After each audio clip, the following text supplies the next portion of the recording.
Hey guys, last time I did a video about preparing for a job fair and how I prepared for the job fair and what tips I used for preparing for my job fair. So this time I thought I'd go ahead and share with you a couple tips that I used when I was actually at the job fair. So hopefully some of these can be helpful.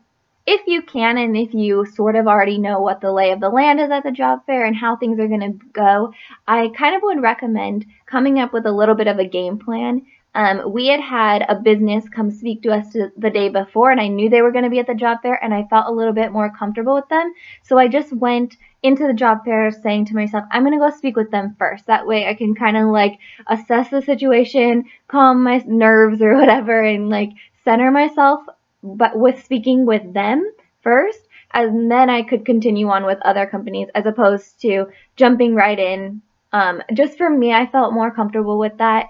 I liked having sort of a general idea of who I wanted to approach and when I wanted to approach, and it made me feel a lot less overwhelmed by the whole experience.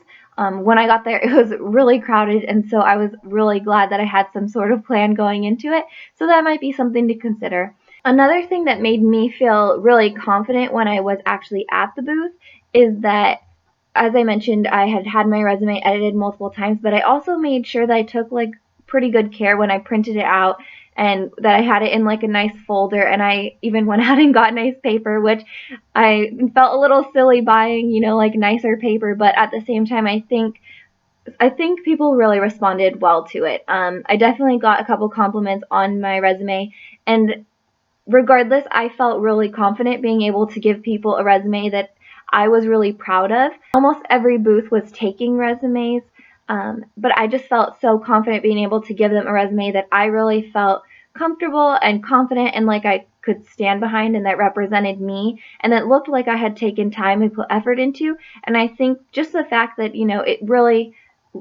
my resume looked like it had that I had spent time with it and that I had gone kind of an extra step and put it on nice paper, kind of set it apart from people who just printed theirs off in the computer lab earlier that day. Of course, I'm not saying that if you don't have any opportunity and it's the last minute that you shouldn't at least just print off your resume and have it, but I do think being able to go that extra step, it really was appreciated, and I definitely had people complimenting me on that, and so I thought that was a nice thing. So if you have the time, I'd recommend it. I think it really was definitely beneficial. These are just my tips. These are things that were really helpful to me. There might be a ton of others. If you have others, leave them in the comments below. And if you don't like any of them, you don't have to use them. These are just things that really helped me feel a lot more prepared when I went to the job fair. And I recommend these tips. So if any of them stand out to you and you think they might be helpful, go ahead and use them. I hope you're having a great day. Good luck at a job fair if you go to one. Bye.